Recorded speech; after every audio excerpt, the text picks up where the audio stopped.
እጅግ ብዙዎችን ያስገረመ ብሎም ያስደነገጠ አዲስ ሰበር መረጃ የአሜሪካን ሀገር ስደተኞችን በተመለከተ ይፋ የሆነ ጉዳይ ወጥቷል።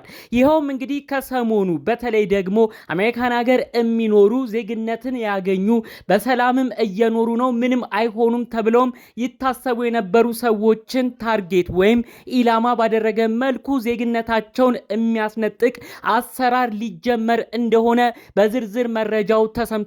ይህ ጉዳይ ማንን ያጠቃልላል፣ እንዴትስ ተግባራዊ ይደረጋል የሚለው በዝርዝር መረጃዎቹ ተሰምተዋል። እሱንም ልናስደምጣችሁ ነው አመጣጣችን። ሰላም ጤና ይስጥልን ውድ የሀገሬ ልጆች፣ በተለያዩ ዓለም ሀገራት የምትገኙ በያላችሁበት ሀገር ሰላማችሁ ይብዛልኝ።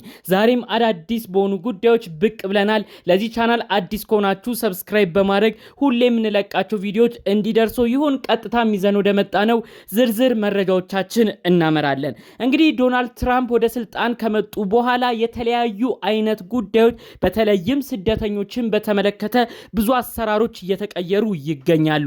ይኸውም ከኢትዮጵያ ወይም ከሌላ ሀገሮች ወደ አሜሪካ የሚገቡ ስደተኞችን በተመለከተ ከባድ የተባለ አቋም እየተወሰደ እንግዲህ ስደተኞች በቀላሉ ወደ አሜሪካ እንዳይገቡ እየተደረገ ነው። በሌላ በኩል ደግሞ አሜሪካን ሀገር የሚገኙት ህገወጥ የሆኑ ስደተኞችንም በተመለከተ ከባድ የተባሉ እርምጃዎች እየተወሰዱ ሰው በፍርሃትና በሰቀቀን ውስጥ እየኖረ እንደሆነ በተለያዩ መረጃዎች ሲሰማ ቆይቷል።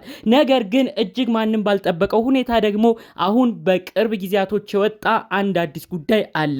ይኸውም በአሜሪካን ሀገር እየኖሩ ነው፣ ምንም አይሆኑም ተብለው የሚታሰቡ ዜግነትን ያገኙ ግለሰቦች ላይ ያነጣጠረ አንድ አሰራር ተጀምሯል። በዚህ ሳምንት ይፋ የሆነው ይህ ጉዳይ እንግዲህ ዲናቹራላይዜሽን የሚባል ስቴፕ ወይም ፕሮሰስ አይነት ነው። እስቲ ትንሽ ተንተን አድርጌ ያሉትን ነገር ላስረዳችሁ።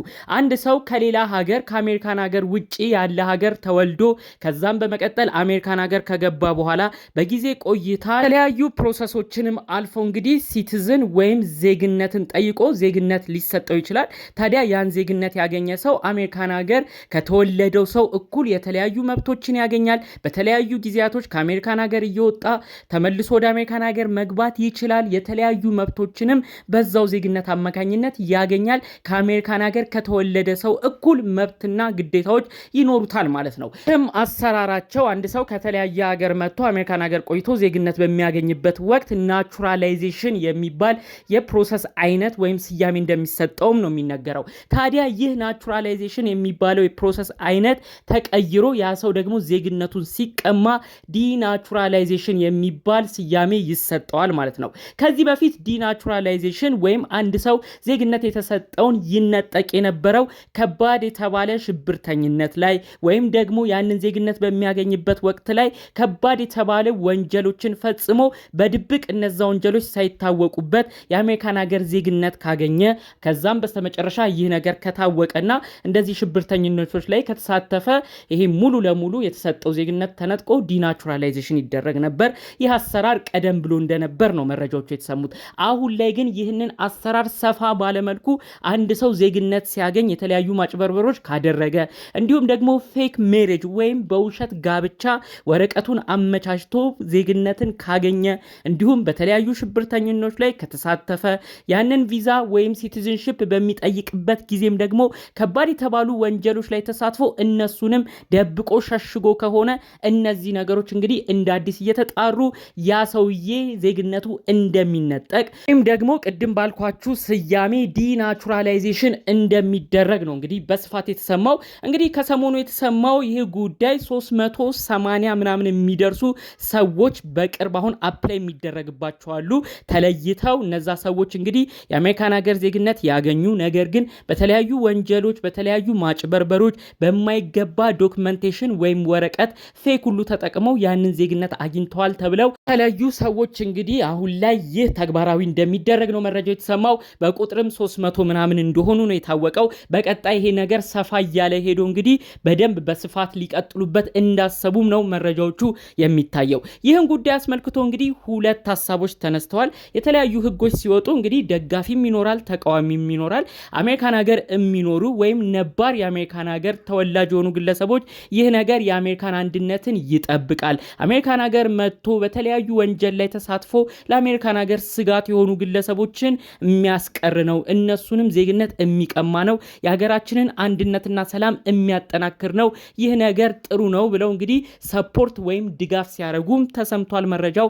በሌላ በኩል ደግሞ ይህ ነገር እንግዲህ በተለይ ቋሚ ሆነው ምንም አይነካንም ከእንግዲህ ዜግነት አግኝተናል ብለው በተደላደለ ሁኔታ ይኖሩ የነበሩ ስደተኞችን በድጋሜ ትንሽ ፍርሃት ውስጥ የሚከት መጠራጠር ውስጥ የሚከትና ወደ ሰቀቀን የሚገፋፋ ነው በማለት ደግሞ በሌላ በኩል ያሉ ሰዎች ሀሳባቸውን መረጃቸውን ሲያሰሙ ቆይተዋል ማለት ነው። ይህን ጉዳይ አስመልክቶ እንግዲህ የሀገራችን ኢትዮጵያን ዜጎች ምን አይነት ነገር ሊያጋጥማቸው እንደሚችል ዝርዝር ጉዳይ አልወጣም።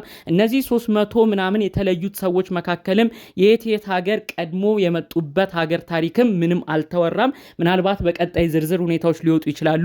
ይህ ነገር ግን በተለያዩ ስቴቶች ላይ ተግባራዊ እንደሚደረግና ወደ መሬት ወርዶም እንግዲህ የሚፈልጉትን ሀሳብ እንደሚያሳኩበትም ጭምር ነው አብሮ መረጃው የተሰማው። እንግዲህ ይህንን ጉዳይ ይህን መረጃ አስመልክቶ አንዳንዶች ደግሞ ይህን መረጃ በመስማት በፍጹም ድንጋጤ ውስጥ እንዳይወድቁ ማወቅ ያለባቸው አንድ ወሳኝ ነጥብ አለም ተብሎ መረጃው ተሰምቷል። ይህንንም በስተመጨረሻ እኔ መናገር እፈልጋለሁኝ።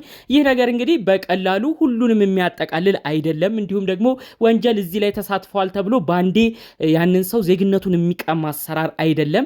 ነገር ግን የተፈጸመው ወንጀል ያ ሰው ቪዛውን ወይም ደግሞ ዜግነቱን በሚጠይቅበት ጊዜ ናቹራላይዜሽን ፕሮሰሱን በሚያካሂድበት ጊዜ የተጠቀመው ከባባድ ሌላ ቅጣት የሚያስከትሉ ውሸቶች ከሆኑ የማይሆን አሰራርን ተከትሎ ከሆነ ምናልባት ይህ ጉዳይ ከበድ ሊል ይችላል እንጂ ቀለል ያሉ እንግዲህ ክራይም ላይ የተሳተፉ ሰዎች በዚህ አማካኝነት በዚህ ህግ አማካኝነት ዜግነታቸውን እንደማያጡም ነው መረጃው የተሰማው።